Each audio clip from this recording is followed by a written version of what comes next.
kita itu mencoba membantu membangun arsitektural blueprint yang standar untuk AI.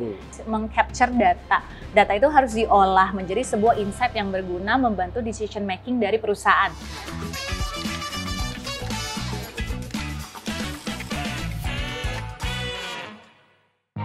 Assalamualaikum warahmatullahi wabarakatuh. Salam sejahtera bagi kita semua.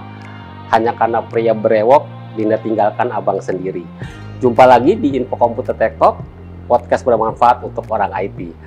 Halo semua, saya Wisnu Nugroho, Managing Editor Info Komputer, media di bawah Grid Network Kompas Gramedia Group.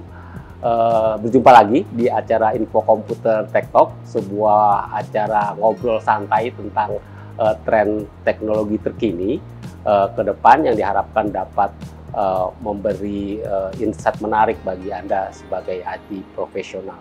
Kali ini kita akan berbincang dengan Mbak Foni Chiu.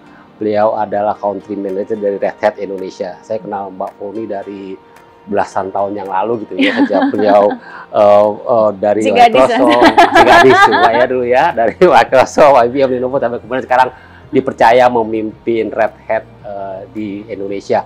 Red Hat sendiri seperti kita tahu adalah perusahaan penyedia solusi berbasis open source yang terbesar di dunia. Jadi produk mereka bisa dibilang adalah backbone atau tulang punggung dari dunia digital global gitu ya. Jadi kita akan ngebahas bagaimana membangun fondasi infrastruktur maupun solusi yang tepat untuk menciptakan kapabilitas AI tersebut.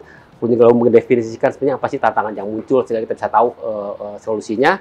Dan yang ketiga, bagaimana Red Hat bisa membantu perusahaan Indonesia dalam mengadopsi artificial intelligence ke depan. Jadi kira-kira itu tiga hal utama yang akan kami angkat dalam bincang singkat kali ini. Saya ingin menyapa Mbak Foni. Selamat sore. Selamat sore, Mas Wisnu. Mbak, mumpung ngasih suasana Idul Fitri, saya mewakili teman-teman.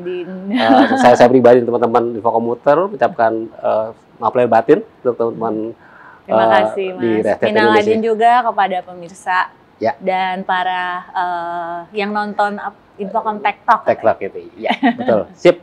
Oke, lanjut aja. Kita langsung ke pertanyaan pertama. Siap. Tentang AI nih Mbak. Pengetahuan saya kan memang Red Hat tidak menyediakan solusi langsung terhadap AI, tapi kan kalau kita tahu bahwa ketika membangun sebuah model AI, ketika membangun sebuah infrastruktur AI kan banyak menggunakan open source gitu. Jadi saya pikir relevan nih ketika kita bicara AI dengan Red Hat. Tapi mungkin pertanyaan pertama saya adalah bagaimana sih visi atau apa pandangan Red Hat terhadap artificial intelligence yang saat ini digadang-gadang sebagai teknologi yang banyak mengubah dunia gitu. Kalau kita semuanya mungkin terima kasih ya Mas Wisnu juga atas undangannya untuk bisa kita sharing-sharing juga nih di acara Infocom Tech Talk. Kalau ditanya posisi Red Hat untuk artificial intelligence, kita semua tahu 69% enterprises itu sekarang menggunakan open source solution. Dan di dalam enterprise itu sekarang mereka membutuhkan solusi yang berupa container dan juga DevOps. Kenapa? Karena mereka membutuhkan agility-nya, portability-nya, flexibility, dan juga scalability.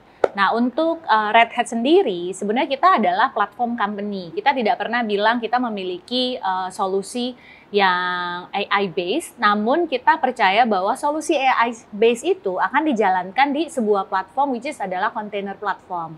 Jadi at the end of the day kita adalah menyediakan platform itu, dan dari sisi inovasi Red Hat sendiri dari kita memang kita banyak berkolaborasi dengan AI partner ecosystem. Jadi kita justru malah banyak mengenable AI solution itu untuk running di platform kita. Nah, selain itu juga kita juga membangun developer hub kita bilangnya, karena kita tahu banyak sekali para developer yang khususnya untuk AI ML application atau machine learning application, mereka membutuhkan satu platform yang seragam nih antara DevOps atau AI ML Ops gitu. Jadi mereka bisa berkolaborasi di satu common platform. Dan ketiga, Red Hat sendiri ya tadi Mas Wisnu sudah sempat mention juga kan kita adalah penyedia enterprise open source.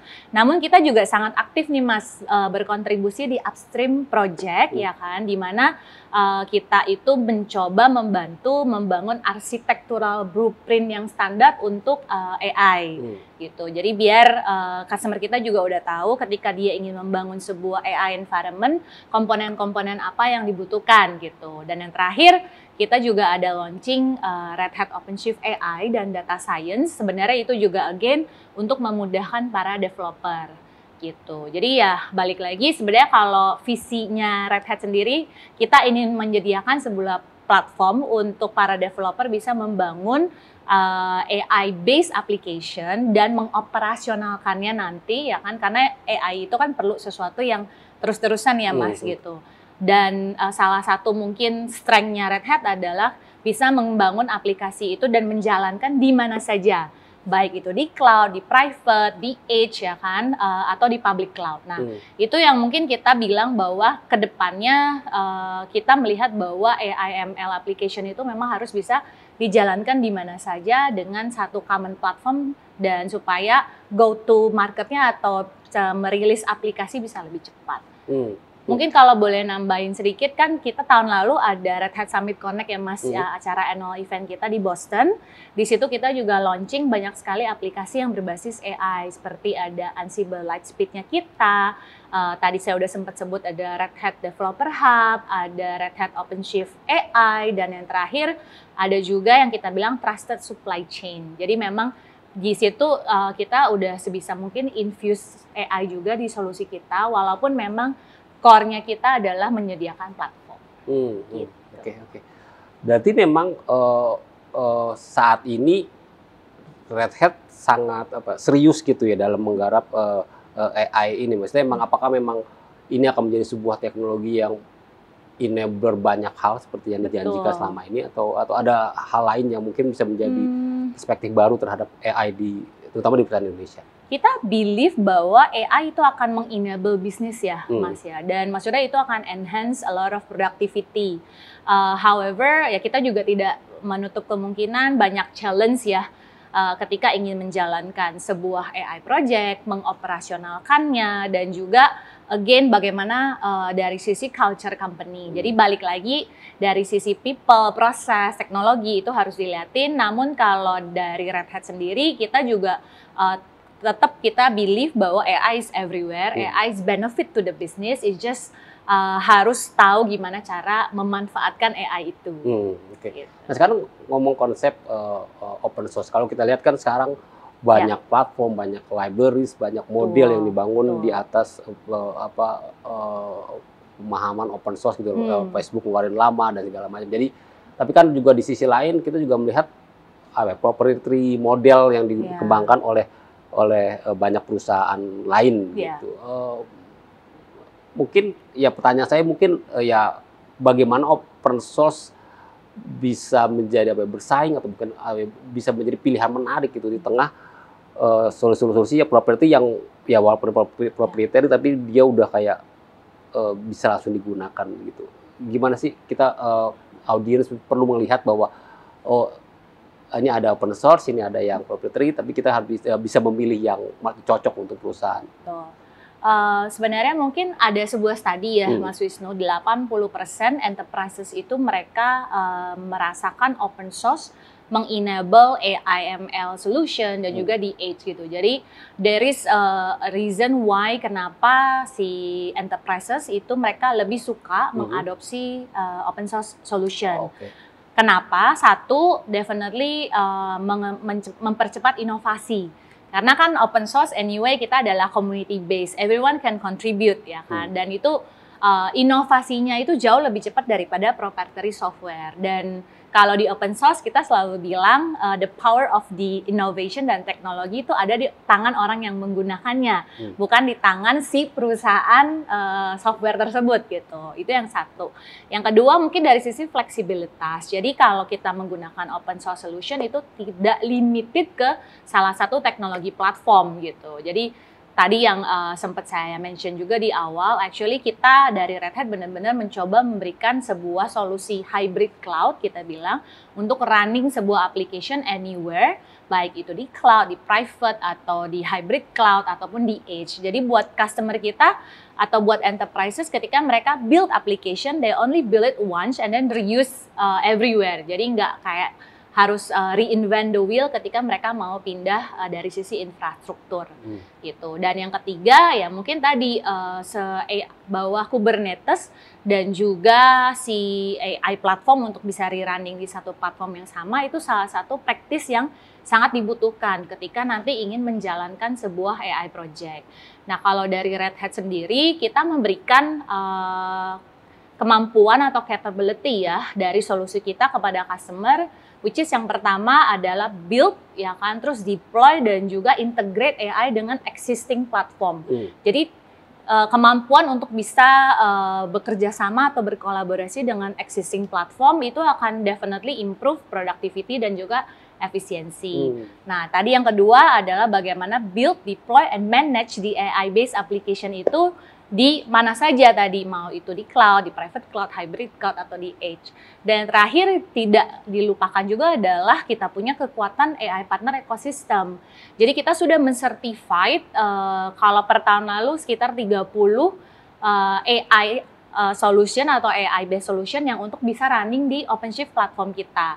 Jadi buat customer kita ya they have option ya kan, mereka bisa pilih AI solution apa yang mereka mau gunakan, yang sudah containerized, yang sudah microservice dan bisa dijalankan di Red Hat platform. Jadi kalau misalnya saya punya perusahaan dan saya pengen deploy sebuah model AI, saya bisa masuk ke tadi marketplace-nya. Betul. Jadi bisa dilihat yang mana udah disertify. Jadi dari selain tadi masalah compatibility-nya, tapi yang mungkin menjadi sebuah value buat enterprises juga adalah kelangsungan dari si solusi tersebut.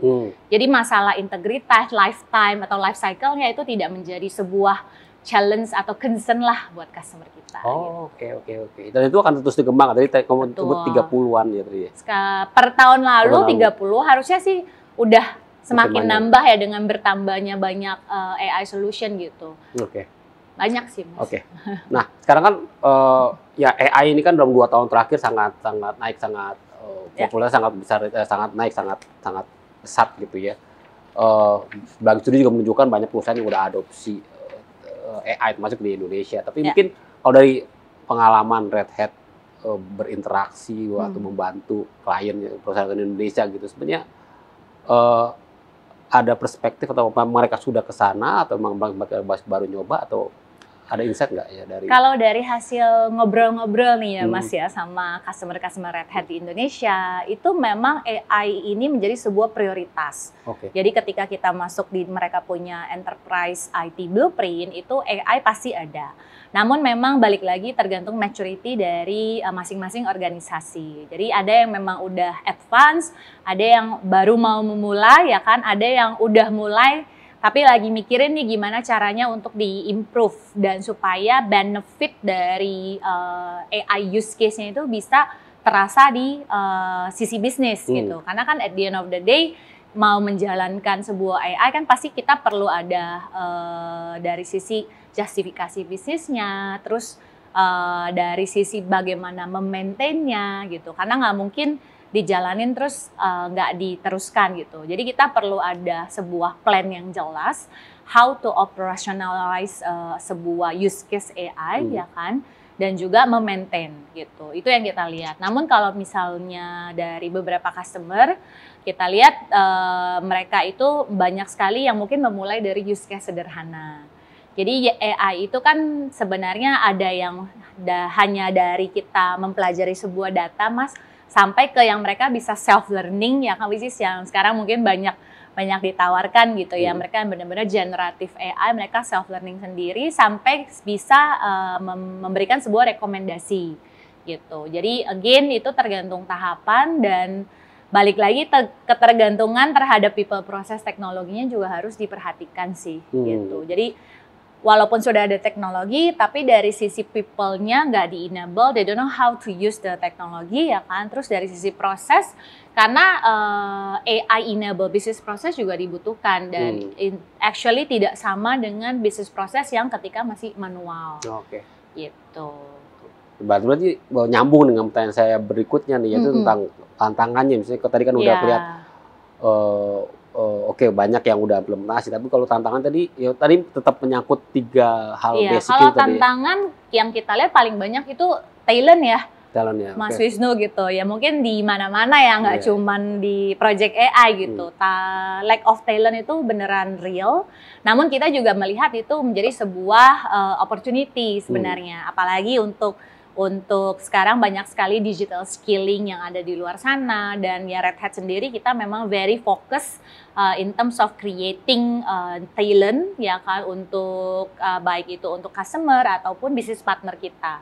Kalau Mas Wisnu pernah dengar, kita ada program Red Hat Academy, Mas.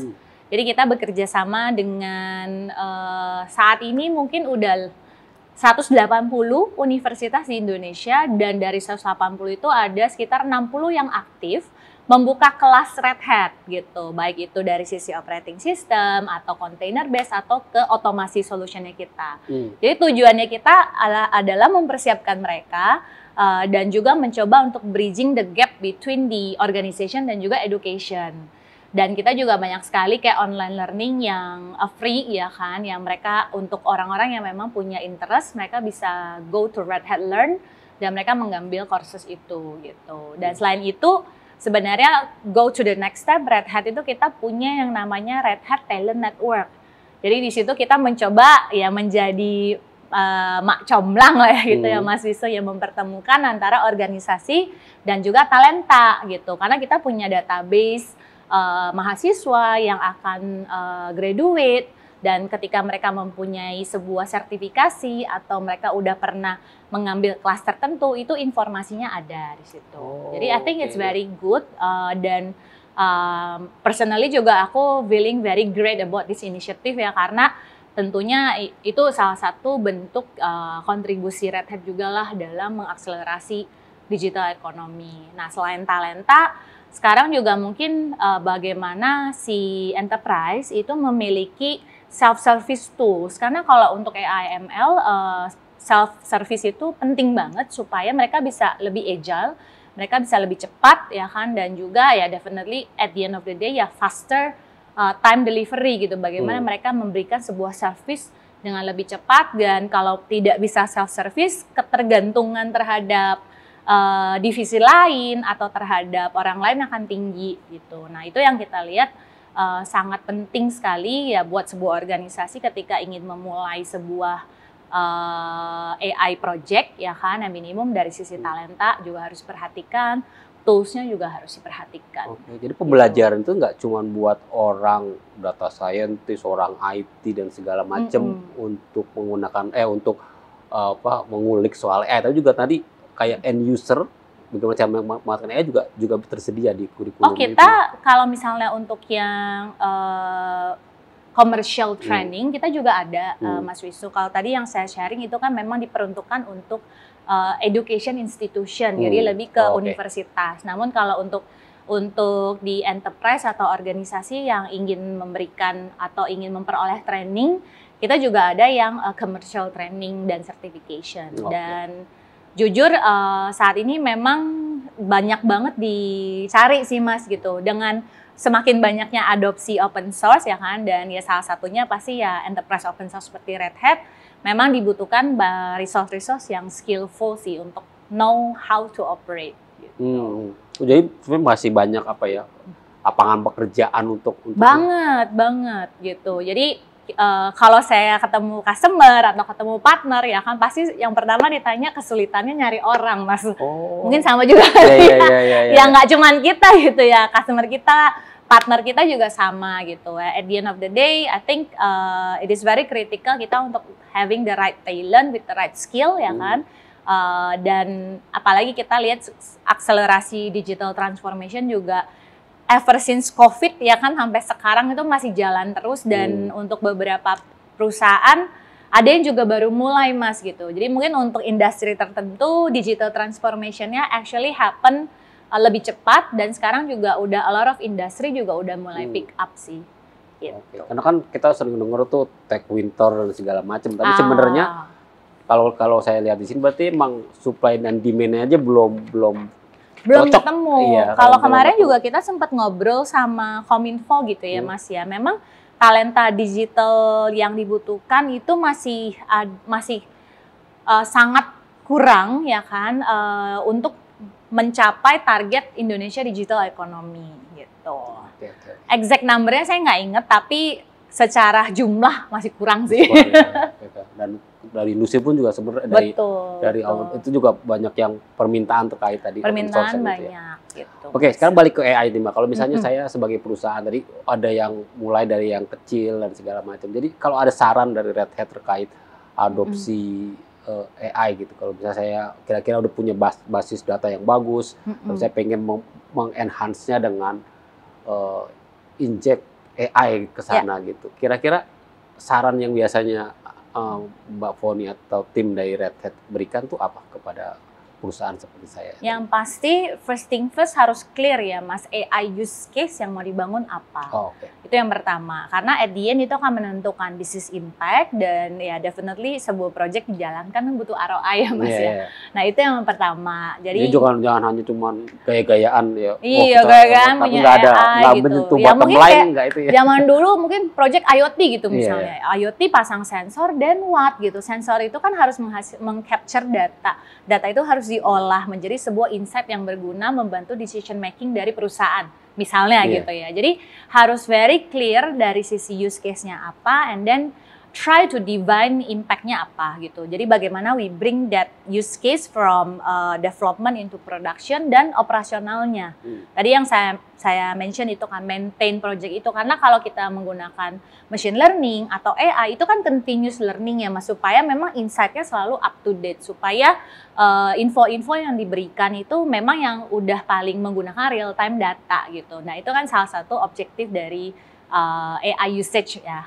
Itu yang pertama. Dan yang kedua yang kita lihat adalah bagaimana bisa mereuse existing tools yang ada di perusahaan. Jadi assess tools sama processes yang ada, bagaimana kita instead of building a new one, kita leverage yang ada dulu, apa yang bisa dipakai supaya itu productivity sama efisiensinya bisa jalan. Karena kalau everything built from scratch ya Mas ya, itu kan pasti akan cycle projectnya akan sangat panjang gitu ya. Kadang-kadang kan organisasi pasti ada timeline-nya gitu. Jadi kalau kepanjangan nanti udah keburu banyak tekanan-tekanan gitu ya dari ini butuh kayak quick win gitu kali ya. Iya, jadi perlu ada quick win, dan quick win-nya ya how to leverage existing tools. Nah, that is where actually the open source solution yang memang punya value yang lebih, karena dari tools yang ada kan kita, apalagi yang berbasis open source, itu akan sangat bisa berkomunikasi dengan satu sama yang lain gitu. Dan yang terakhir ya make sure kita meeting security, compliance, regulatory. Nah itu semua harus diperhatikan supaya nggak reinvent the wheel nih Mas gitu. Ya udah bangun ternyata ini ada gap di sini, ada gap di situ. Jadi seperti kita membangun aplikasi atau membangun bisnis proses, jadi itu memang sesuatu yang harus kita persiapkan juga dari awal, compliance atau meeting the regulatory, dan yang terakhir pasti dibutuhkan sebuah plan yang proaktif Mas. Jadi nggak bisa yang kayak stick to the plan. Jadi kita harus ada continuous review dan improvement ya. Kita mungkin bisa set timeline 3 bulan, 6 bulan, tapi make sure kita continuous monitor dari sisi progress dari project kita. Nah, dari perjalanan seperti itu tadi, mengidentifikasi outcome, kemudian leverage apa yang ada dan segala macam, itu posisi Red Hat itu bisa di mana tuh biasanya Mbak? Posisi Red Hat ya mungkin balik lagi tadi yang sempat saya mention ya Mas, bahwa solusi artificial intelligence atau machine learning itu diharapkan sudah memiliki container atau Kubernetes practice sama DevOps practice. Jadi itu penting supaya standarisasinya terjaga, security compliance juga bisa terpenuhi, dan yang terakhir pasti tadi agility, flexibility, portability, dan scalability-nya gitu. Nah, itu salah satu reason kenapa enterprises ketika ingin membantu project AI ML, mereka akan memilih container platform atau memilih yang sudah berbasis microservices gitu misalnya. Jadi kalau Red Hat ya at the end of the day di sini buat kita menyediakan container platform itu. Walaupun memang dari solusi kita ada beberapa yang sudah kita infuse AI, tapi at the end of the day kayak tadi ketika kita ada OpenShift Data Science, kita ada OpenShift AI, at the end itu OpenShift Mas gitu loh. Dan juga kalau dilihat dari customer kita yang sudah menggunakan OpenShift, jadi untuk mereka ya this is actually just the same platform. Jadi mungkin dari sisi learning curve-nya juga bisa lebih cepat karena it's actually same platform dan again dengan banyaknya OpenShift diadopsi oleh banyak enterprises gitu ya, udah pasti itu trusted platform dan juga dari sisi collaborations dengan ekosistem software juga sudah terjamin lah kita bilangnya gitu. Jadi jangan khawatir dari sisi interoperability-nya. Nah, memang di sini kita mencoba make sure platform yang sudah dibangun oleh Red Hat itu bisa memenuhi kebutuhan sekarang ataupun di masa depan. Oke. Yang keberhasilan entah company di sini atau di luar gitu, yang berhasil memanfaatkan AI, termasuk dengan tadi OpenShift dan platform dari Red Hat. Kalau yang sudah publicly available ada dari Boston University, Mas. Okay. Jadi dari Boston University mereka menggunakan Red Hat OpenShift AI untuk memberikan sebuah platform learning untuk melakukan AI simulation, gitu. Itu memberikan sebuah platform yang scalable. Nah, another one yang menarik, yang salah satu yang pengen aku tekankan dari sisi ekosistem juga adalah Royal Bank of Canada. Jadi Royal Bank of Canada di situ bersama-sama nih Red Hat dan Nvidia Mas di sini. Jadi Nvidia kan salah satu ekosistem partner AI juga. Kita membantu Royal Bank of Canada membangun intelligent based banking application untuk memberikan unique customer experience buat customernya Royal Bank of Canada gitu. Jadi tidak hanya kita membantu dari sisi onboarding customernya yang lebih cepat, ya kan, terus dan juga memberikan trading insight. Jadi kita bisa melakukan semacam personalized offering kepada customernya, dan dari sisi scalabilitasnya juga ya boleh dibilang ketika mereka ada season di mana they really need scalable solution, ya mereka bisa capai itu dengan menggunakan Red Hat OpenShift AI gitu. Okay. Nah, kalau di bidang di luar banking sama university, kita juga ada BMW, Mas. Gitu. Jadi BMW itu berusaha menciptakan vendor neutral environment. Karena ketika dia ingin memberikan sebuah solusi atau autonomous vehicle ya kan yang sekarang mungkin lagi ngetrend gitu, mereka kan perlu berkolaborasi dengan banyak vendor. Nah, dengan menggunakan platform berbasis open source-nya Red Hat, itu mereka bisa menciptakan sebuah platform yang standar untuk vendor untuk bisa berkolaborasi. Nah, dengan platform itu tadi mungkin salah satu yang bisa aku tekankan dari sisi scalabilitasnya. Jadi dia bisa melakukan thousands of simulation dan memberikan algoritma itu ya dalam waktu yang sangat singkat dibanding dengan ketika dia melakukan itu secara tradisional gitu. Ya, simulation and algorithm pasti ada melibatkan AI juga dari sisi machine learning-nya. Gitu.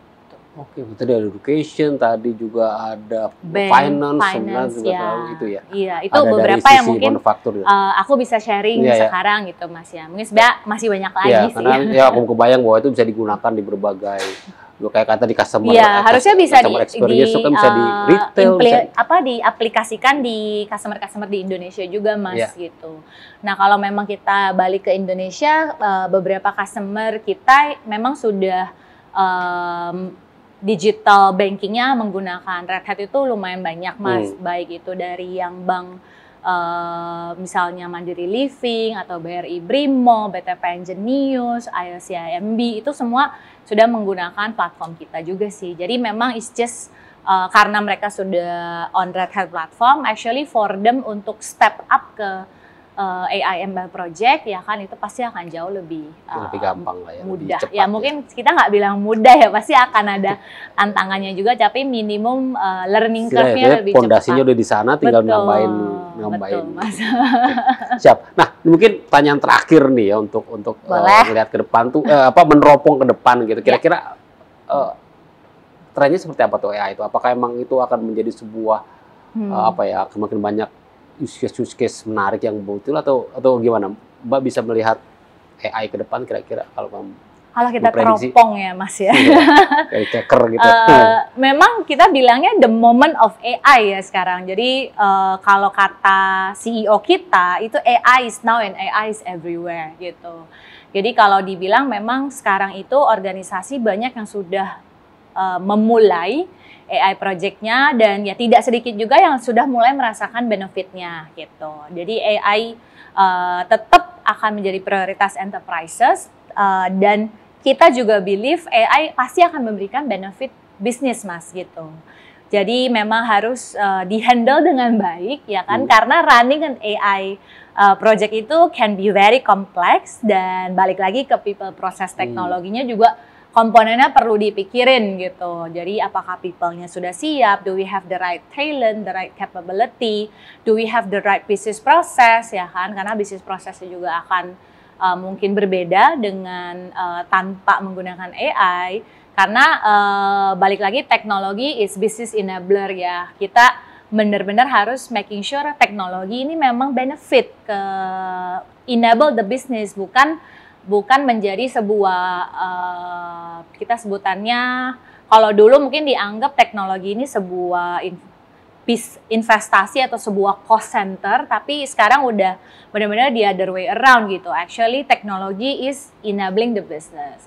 Dan terakhir ya mungkin dari Red Hat sendiri, kita Red Hat sebagai hybrid cloud platform ya kan, kita mengenable multi cloud and AI dengan menggunakan kita punya container dan juga DevOps platform yang menjadi salah satu practice yang dibutuhkan untuk menjalankan sebuah AI project, dan kekuatan partner ekosistem kita ya Mas. Jadi nggak cuma dari AI, baik itu dari DevOps juga kan kita punya certified partner ekosistem yang mendorong dari sisi akselerasi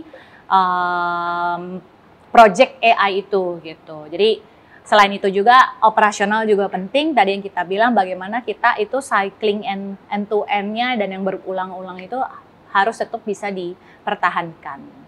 Oke. Gitu Mas Wisnu. Mbak Foni, terima kasih atas insight-insight yang menarik dan udah menerima kami di kantornya yang keren ini gitu ya. Jadi kira-kira audiens umat Info Komputer kira-kira itu Tech Talk kita untuk kali ini. Tadi kita banyak membahas bagaimana implementasi AI di perusahaan, bagaimana kemudian open source dan platform open source itu menjadi sebuah ingredient penting dalam implementasi yang lebih agile, fleksibel dan juga lebih efisien gitu ya. Jadi semoga dari percakapan saya dengan insight menarik dari Mbak Foni dapat memberikan pemahaman lebih jauh dalam implementasi AI maupun juga teknologi lainnya. Saya kira sekian Tech Talk, Info Komputer Tech Talk kali ini, dan sebagai penjaga galau saya tutup Tech Talk kali ini dengan pantun lagi. Jika kita memang tak mungkin bersama, semoga Anda segera mendapat pengganti Dinda. Sampai berjumpa di Tech Talk berikutnya. Semoga kita selalu sehat dan bahagia. Terima kasih. Wassalamualaikum warahmatullahi wabarakatuh. Terima kasih. Bye.